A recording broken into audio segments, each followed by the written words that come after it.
શહેરમાં શ્વાનોનો આતંક યથાવત. પાંડેસરા તૃપ્તિનગરમાં યુવતી પર હુમલો. હાથ અને પગના ભાગે ભર્યા બચકા. યુવતીને સારવાર અર્થે નવી સિવિલ હોસ્પિટલમાં ખસેડવામાં આવી. ઘર નીચે જ બેઠેલ યુવતી પર અચાનક કર્યો હુમલો. સિવિલ ખાતે યુવતીને એન્ટી રેબિસ રસી આપવામાં આવી. પ્રાથમિક સારવાર આપ્યા બાદ યુવતીને રજા અપાઈ.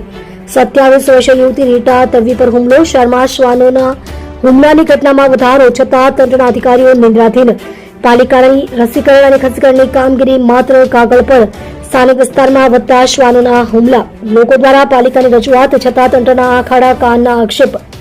સુરત સિવિલ હોસ્પિટલમાં કોઈ પણ જાતની દર્દીઓ માટે સુવિધા નથી. માતા અને પિતા દીકરીને ઉપાડીને લઈ આવતા આ વિડીયોમાં જોઈ શકો છો. સિવિલ તંત્ર લાચાર કે આલસી એ વાત સમજવા જેવી.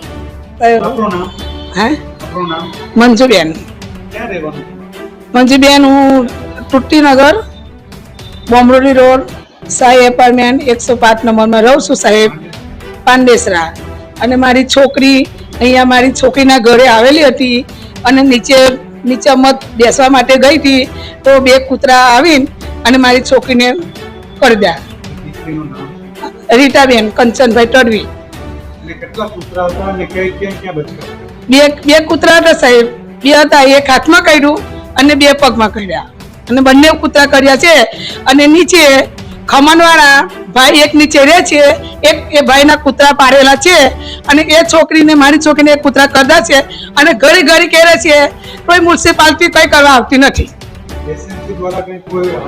ના કઈ કોઈ સાહેબ આવતું નથી અને એ લોકો છે ઝઘડા કરે છે. બરાબર, એ કૂતરાને પકડવા જોઈએ સાહેબ. નહીં કે હું તો ગમે તે કાર્યવાહી કરી નાખીશ. મારી છોકરીને કઈ થયું આટલું બધું કરે કોઈ મ્યુનિસિપાલિટી કોઈ જોબ લેતા નહીં. કેટલાને કર્યા છે સાહેબ, બોલો તમે કહો.